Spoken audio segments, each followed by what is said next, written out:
So this is my final video on the GLC200.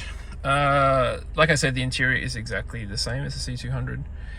The only reason I can think of in terms of why I would want to buy this versus a sedan model, because like I said, the handling is kind of not so good. It even feels slightly slower, even if it's not true, is that you can probably get out of this vehicle a little bit easier. So let's try that. We'll turn it off. And one cool thing is that Mercedes does give you the option of making the seat move as you're about to get out. So it automatically moves so that you can get out easier. And that's pretty cool. That's just to remind you that this is a Mercedes. It shines the light on the floor. No, I did not paint the garage, just to prove to you. Now I'm gonna get out and there you go. So I don't have to sort of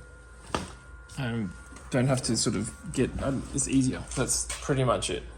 Apart from that, not sure why you'd want an SUV.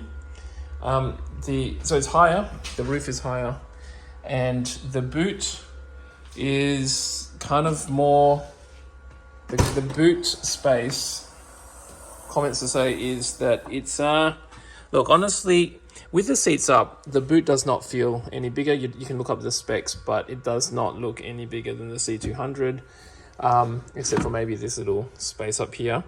But because of the shape, I don't think you can really fit any luggage that vertically, no way. I'm guessing that you could fit like one large one and maybe a small one standing up, something like that here. Whereas in the boot space of the C200, it feels like you actually have more boot space, I'll be perfectly honest with you, which is kind of disappointing given that you're probably getting an SUV because you want more boot space. It does, however, have the option of putting all the seats down, which I did this by pressing this button. Let me show you guys. Which, there's no button to get it back up, so I have to, unfortunately, first world problems, manually push it back up like this. So, wow, these are heavy seats. Anyway, so I'm gonna just show you this one here. So this is kind of cool, because if I push this, wow, that was aggressive.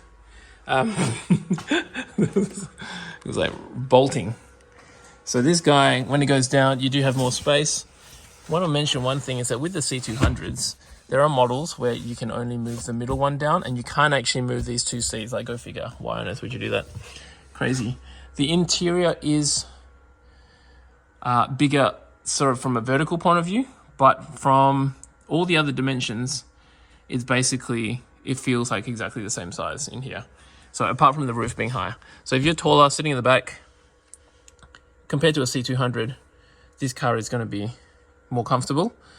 But apart from that, I think it feels exactly like the C200 inside.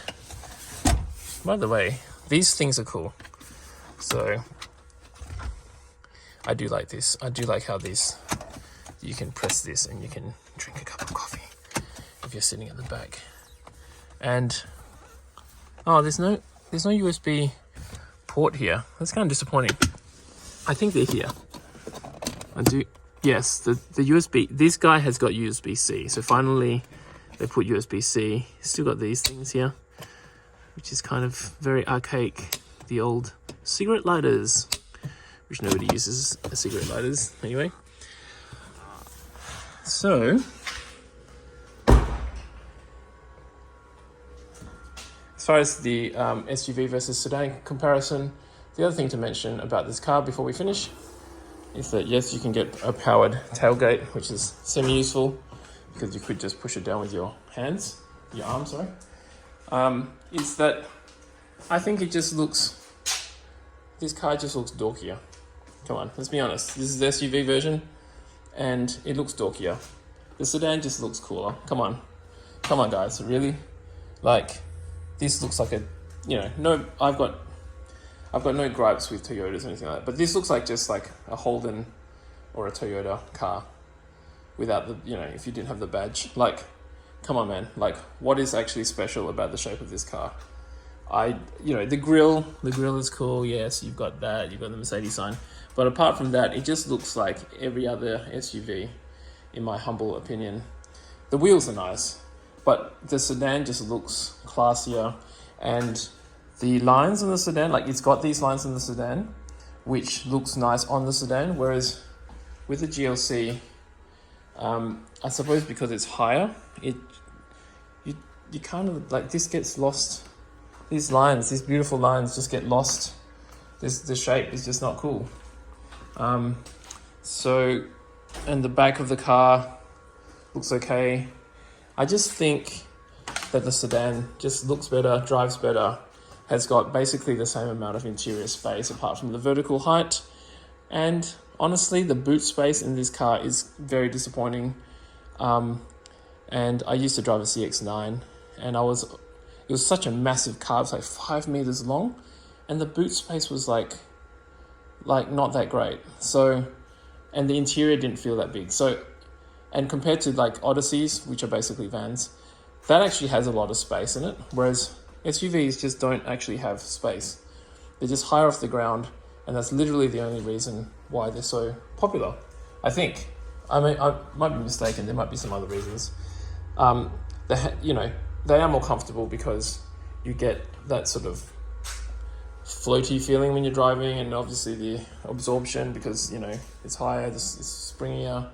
I think the road noise is about the same.